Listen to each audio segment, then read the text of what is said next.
So here I am, um, Witch Michelle, and we're still working on that shadow work. And this week's all about being your most authentic self. Um, so I wanted to stay with that, of course, stay with that theme and pull my card with a proper question. First, though, if you're listening to this or watching this on YouTube, if you wouldn't mind giving my channel a subscribe and a like, and ask some questions, make some comments, give me your ideas. Even here on Facebook, if you like to just add to the discussion, would be really super awesome. So my question today, while I was shuffling my cards, was how do I keep being my most authentic self, especially since I've allowed others, and then in parentheses said, or taught them that it's okay to try and change me. So I got a major arcana card because big questions deserve big answers. And this was the number 8 in the major arcana card, which in the Robin Wood deck is strength. And I guess in some other decks it's justice. But whatever it is, in this deck, the Transformation Tarot, it's restoring cosmic order. And it is beautiful. This is a lady who's dancing. She's belly dancing, and she's using her veil, and her veil is actually throwing things into the cosmos to restore the balance that is lacking in her life. So it's about karma. It's about reaping what you sow. But it's also understanding that that karma is actually a lesson, and not like, oh my gosh, that's my karma, so now, I said all those bad things and my house is going to fall in and my car is going to break down, I'm going to lose my job and whatever. That's not what this is. This is about learning from the repeating patterns in your life and why you behave the way you do, and why the same people creep into your life, and the same kind of issues happen with those people as they come into your life. It's a lesson that you're not learning, and that needs to be learned because you're making up for some flaw, I think, or not really a flaw, but some place where we're lacking in our character, in our soul work, whatever. And so since it was you reap what you sow, and since it's still a lesson, I mean, I even said in the question, I taught people how to treat me the way that they do, because that's true.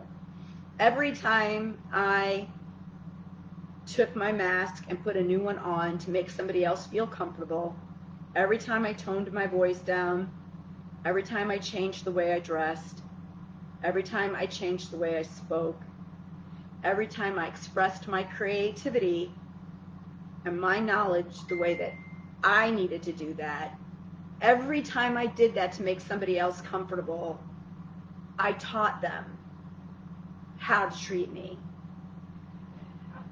So now, my cat's gonna just fuck with us. That became the norm.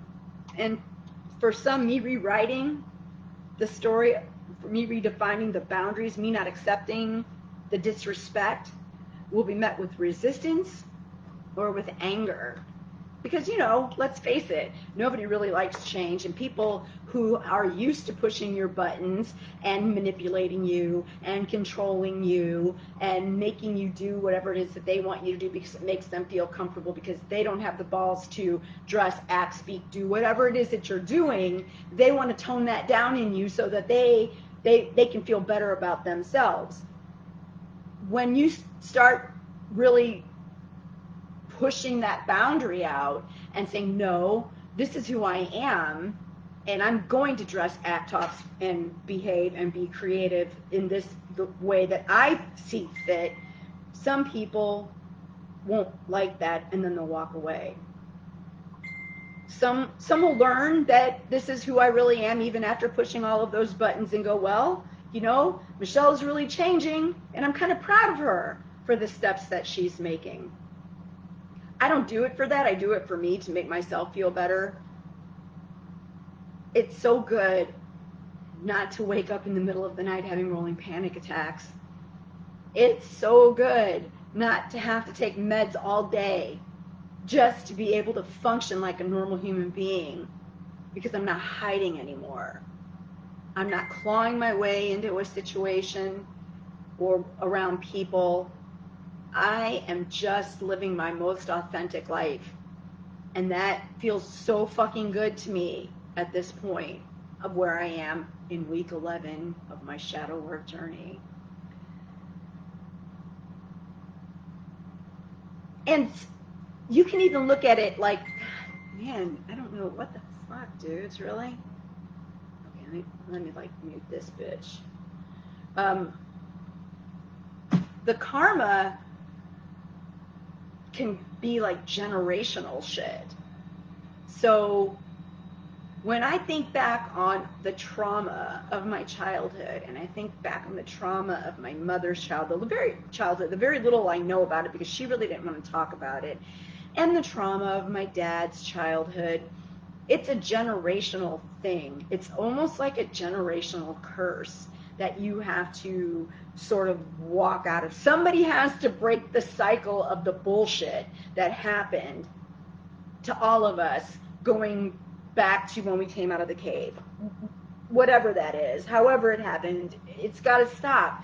And I believe that my ancestors and those people walk with me. I believe they're there all the time behind me, trying to tell me, you know, don't do this. This is what I did and it really didn't work. And oh my God, stop getting so angry and don't threaten to burn the house down, Michelle. You know, it's not that bad. Embrace the limitations of your life. Embrace the limitations of life. Embrace the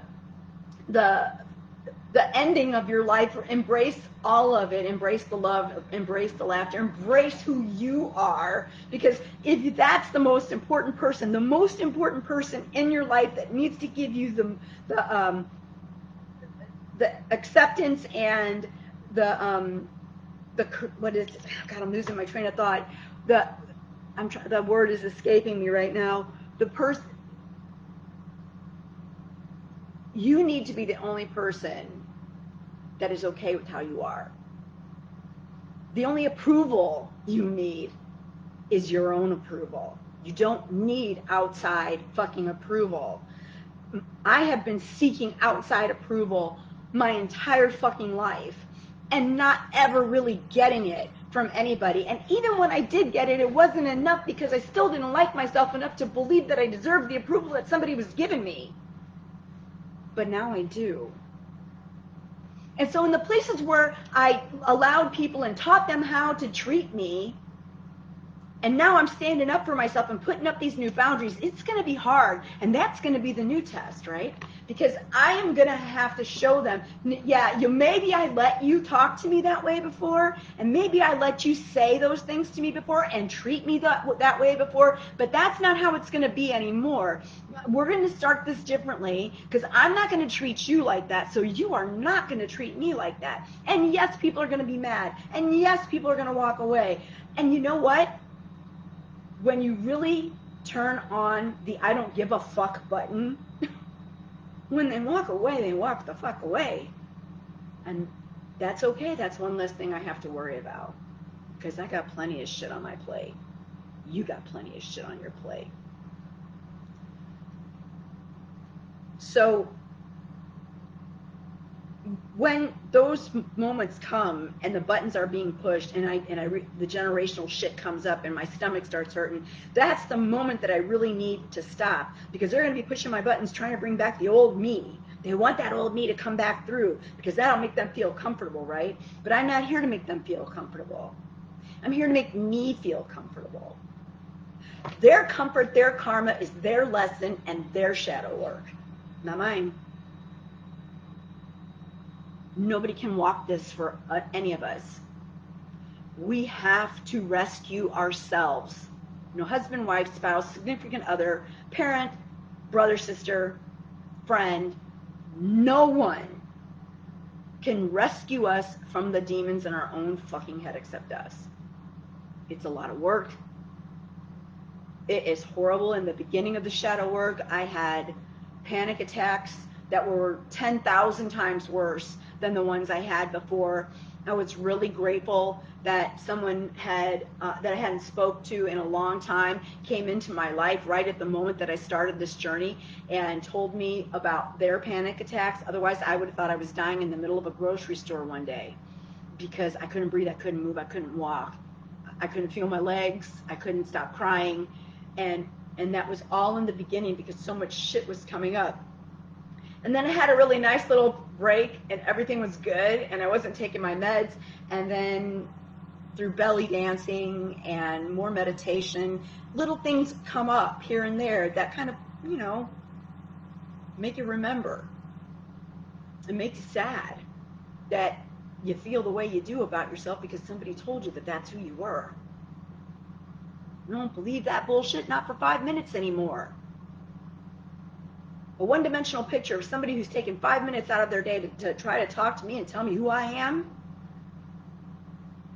The people that matter the most to me, the people that are the closest to me are the ones that I want to hear that shit from. And even then, I don't have to accept it at face value. I don't. Because I can clarify. When somebody at least gives me the opportunity and tells me, hey, you're acting this way, I can look at them and say, well, look, I didn't mean it for it to come out that way. Maybe it did. Or I can say, you know why I'm acting this way? And then tell them whatever it is. That shit that person just said to me hurt me exponentially, put me in a place that made me think of myself as not acceptable, not worthy. I don't deserve to be here. I don't deserve a voice. I'm not smart enough. That's why I behaved the way I did. And then maybe people will understand.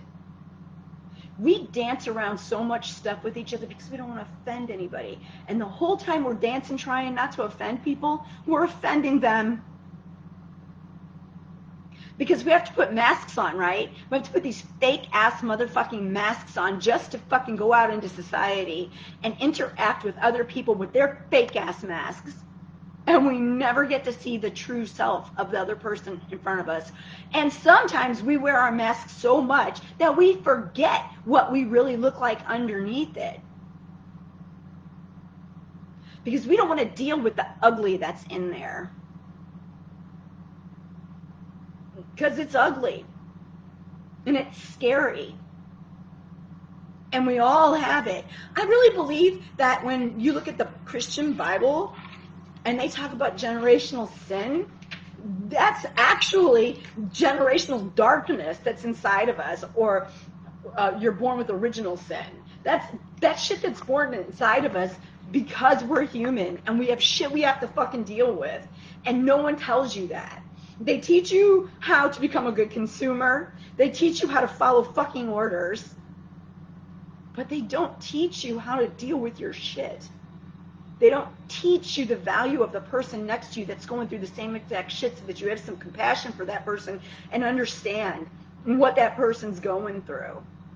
They don't teach you to open your eyes to the world around you. They teach you to be myopic, keep going forward, keep spending money, die, and make sure your kids are going to come up behind you taking your place.